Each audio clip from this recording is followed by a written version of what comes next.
Good evening, everybody. Oh boy, I apologize for being so late again today. Mom life has been a fun adventure, as always. So I apologize for being nearly 30 minutes past when I was planning on being here, but hey, I am here and we are going to talk about some exciting things tonight. I'm very excited to cover this topic for Milky Mama Monday. And the topic at hand tonight is about how your nutrition can actually impact your breast milk. And this is going to be kind of an overview of this topic because it is a very dense topic. There is a lot of research, a lot of very small, minute details, all the things. And we don't have that much time to dive into all the juicy details. But I wanted to give a high level overview of how, in the research, we are seeing the nutrition of the maternal nutrition actually has an impact on breast milk. Really quick introduction for those of you who are new to the group, welcome. My name is Jessie Sletton and I am a postpartum empowerment coach. I help moms exchange surviving for thriving in postpartum through holistic recovery plans focused on their own nutrition, their own self-care, and their bonding with their babies.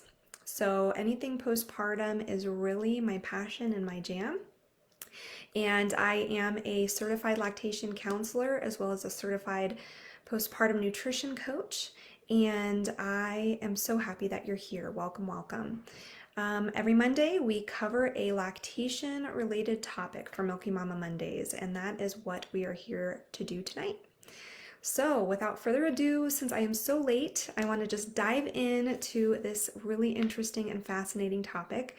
I will say for those of you who like to see the research behind all of this, I am more than happy to share the studies and things that we're going to be covering tonight. I'm not, like I said, going to go into detail about this because I just don't have the time.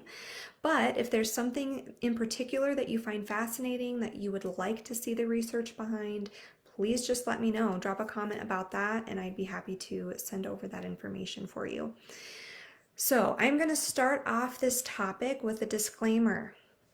Okay, this is very important because I want you to understand that no matter what your diet consists of, your milk is exactly what your baby needs. Okay, so this is of course barring any true supply issue or cases of severe malnutrition in the mother. Okay, I want you to understand you do not have to eat perfectly 100% of the time, okay, to make nutritious milk. That's just not what I'm here to talk about at all.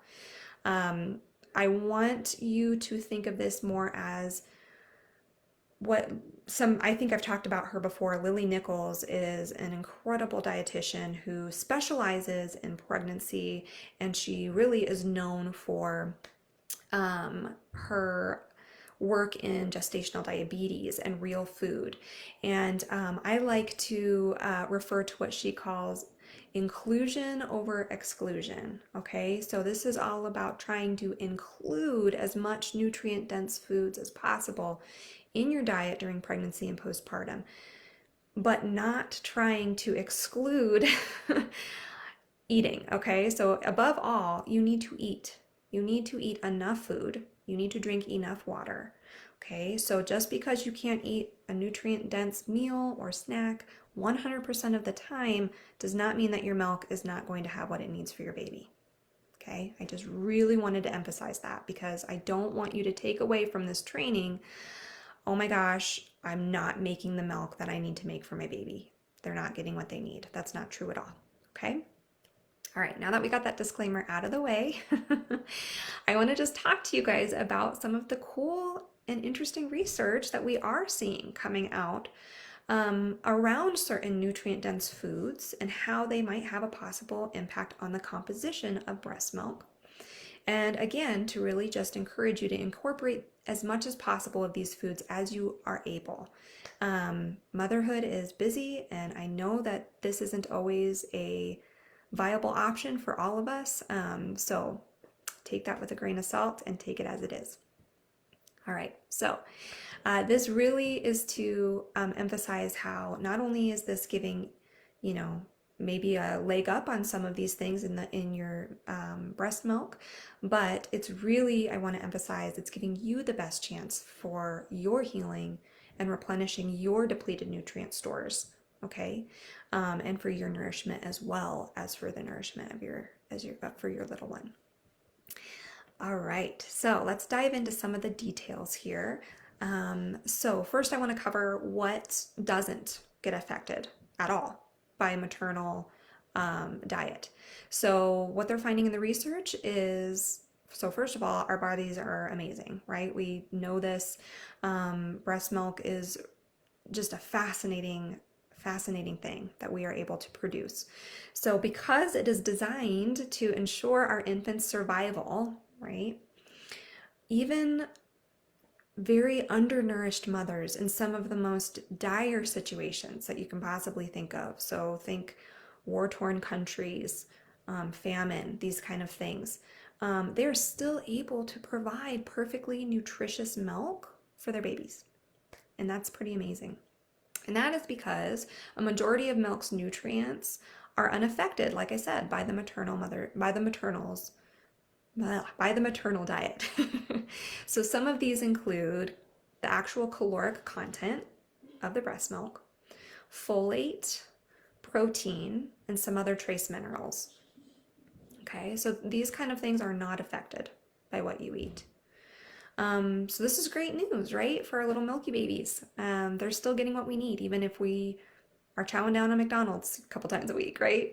Or we're in some more challenging situations like some of these other mothers that I just mentioned and talked about.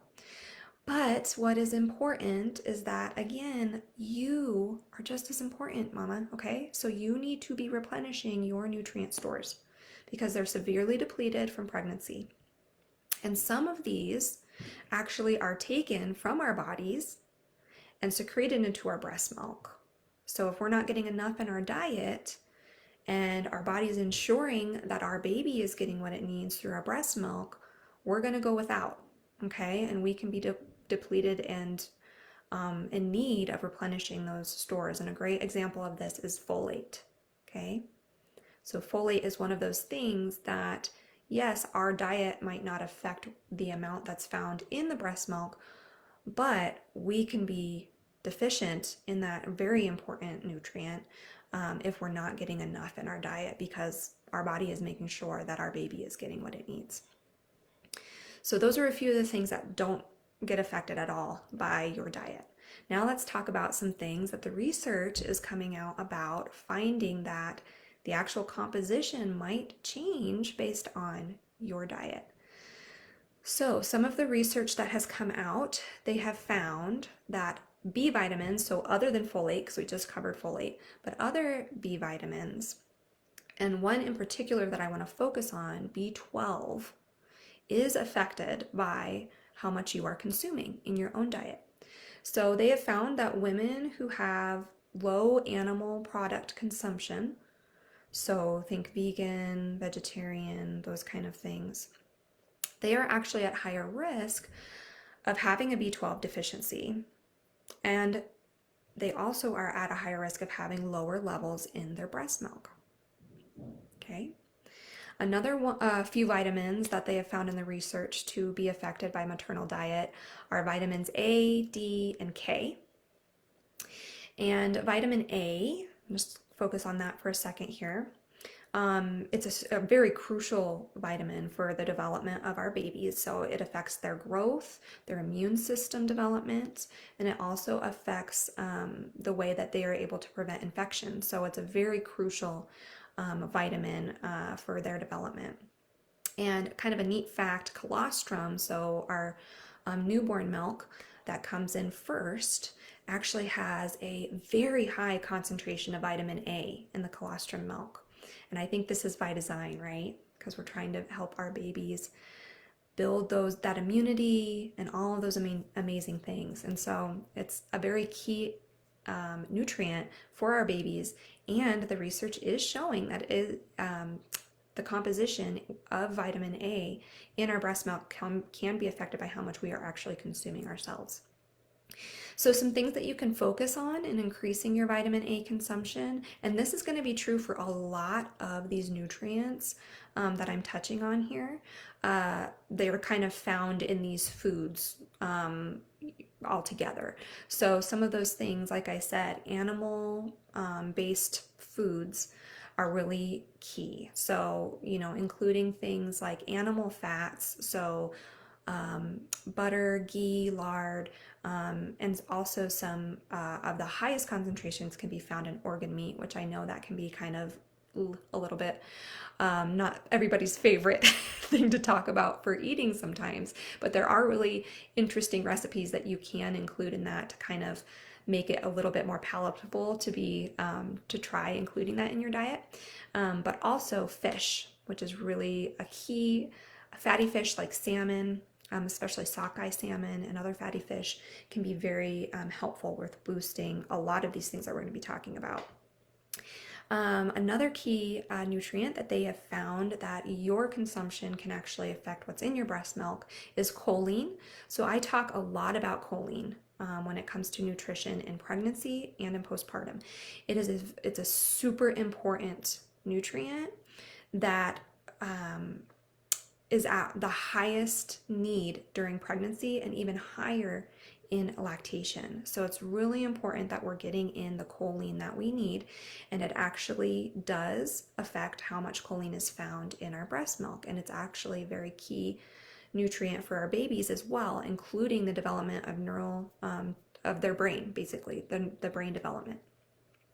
So like I said, the needs are at an all-time high in lactation, and some of the things that you can include in your diet to make sure that you're getting enough for yourself and to kind of improve the composition of your breast milk a little bit are eggs. Eggs is one of the most choline-rich food sources that you can find, and especially the concentration is in the yolk. So you want to make sure that you're consuming the yolk for the choline. Another kind of plant-based product that you can incorporate is quinoa. Vegetables such as like broccoli and Brussels sprouts and beans and other legumes. Full fats, yogurt is also high in choline or can be a source of choline. So those are all great things that you can include. All right, and one of the last things that I want to talk about, there's so many more and so much more that goes into this research, but fatty acids, including DHA, which I'm sure a lot of you are familiar, at least have heard DHA before, but these are affected as far as the levels in your breast milk based on what you are consuming. So the research has found that the quality of fat that you eat affects the fat composition in your breast milk, and it can also affect the total amount of fat in your milk, which is pretty interesting. So DHA, just a quick note on that, it is so key for our infants' brain and vision development. And studies have been shown that concentrations of DHA in human milk can vary tenfold and depends on the mother's diet. So it's very interesting. DHA and fatty acids, seafood, fish again is a huge source of that.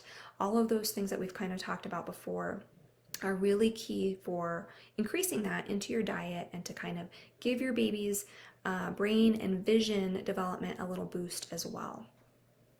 And then there's other trace minerals such as selenium and iodine that also are affected by the food that you are consuming in your breast milk as well. So, like we talked about, so many of these things are really vital for your baby's brain development and so much more. And it's really fascinating, the different levels. There's so much like minute details that I didn't want to get into because I just don't have the time in this training, but there's percentages and really cool research that I can share if you guys want that, that kind of points out to this cutting edge research that we are seeing. And this isn't talked about as much because I really feel that there's this taboo where we don't want to discourage women from breastfeeding if they don't think that they can have this nutrient dense diet.